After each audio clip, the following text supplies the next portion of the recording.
arty people, this is Natalie from NK Design. Welcome back to another progress video. Today I'm mainly using acrylic paints and, as you can see, very bright colors. So I'm doing a little bit of color theory to show you how to avoid muddy colors.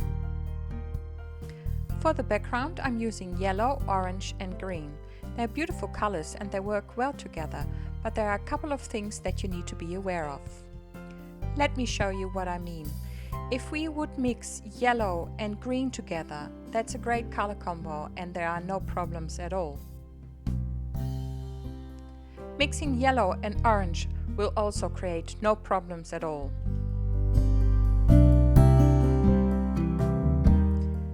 Mixing colors orange and green will cause you problems, and I will show you later on why. I don't want the background to be too flat, so I'm using 2 shades of orange, 2 shades of yellow and 2 shades of green. It just creates a little bit more interest. A little paint goes a long way, and I'm scraping it with a plastic card, so that's only a thin layer and it will dry quickly.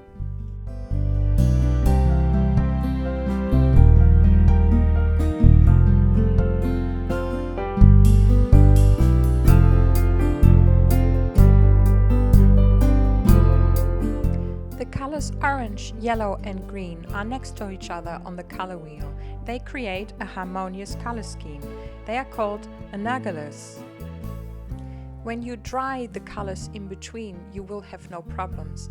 But when you mix colors wet on wet, you sometimes create muddy colors.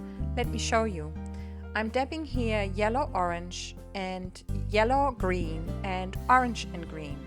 Now, mixing yellow and orange just creates a lighter shade of orange, and yellow and green creates green. But as you can see, the orange and green create like a muddy green color, not what you really want. Which is why I made sure that my orange was completely dry before I added the green color.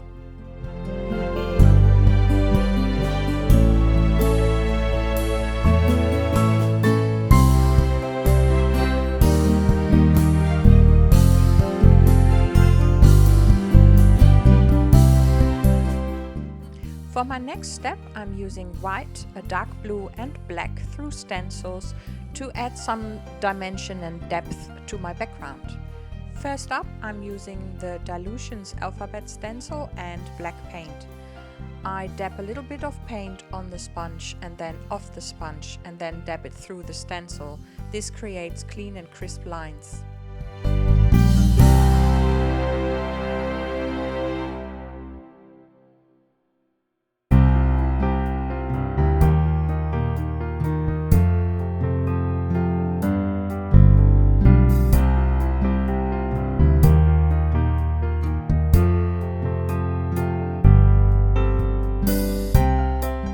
Next up is a stencil by Dina Wakley. I believe it's called Canvas, and I'm using a dark blue paint here.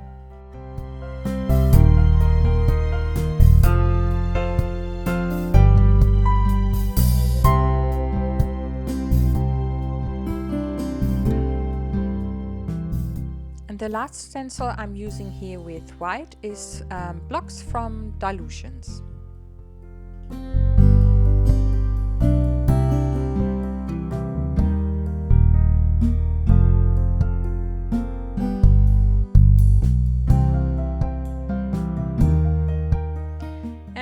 Yep, I forgot to turn on the camera again, so I am editing this in later.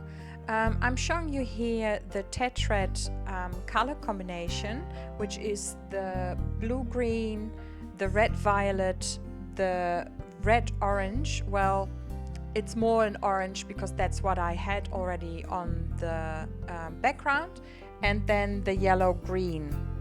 So the colors that I'm adding is a turquoise and a magenta. Well, this is not a super clean tetrad color scheme. It is nearly there, and it's just a great way to combine colors, and they make the colors simply pop. In the video that is missing, I'm adding the circles of paint with my fingers. I'm also using the dark blue, and then I'm circling some of the circles with my Faber-Castell Pitt Artist pen in black. Earlier on Pinterest I found this image of clematis, such beautiful flowers. So I was inspired to add them to my journal page. For a somewhat even distribution, I paint in 7 stripes and then use the paint to color in 7 petals. And I'm adding a little bit of white just to create some more interest.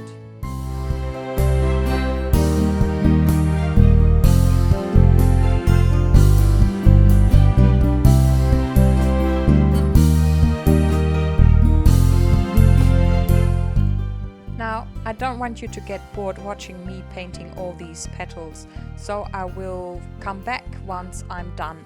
I will add in total 3 flowers, 2 in magenta and 1 in turquoise.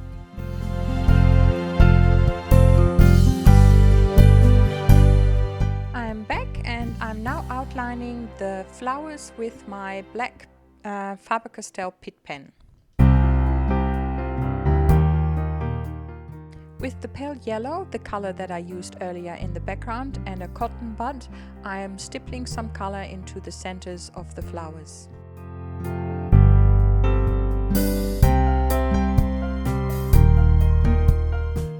There's always room for improvement, right? I wasn't happy with the dots, so I'm adding a few more, and some of the dots that were in the background I now add color to, so that I push them to the foreground.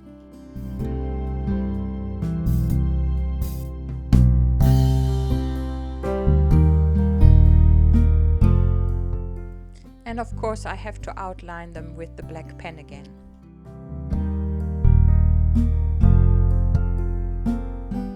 With the broad and with the fine white Posca pen, I'm adding some stamen to the flowers.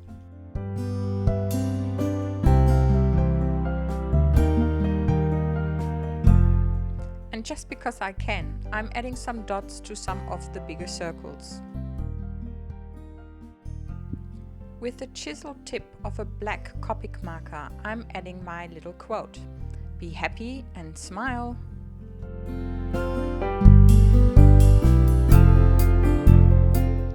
With the fine-tipped Posca pen in white, I'm just adding some lines. And then it's time to add my date stamp and I am done. I hope you enjoyed watching my video. If so, please give it a thumbs up. Don't forget to subscribe to my channel, and I see you next time. Happy arting!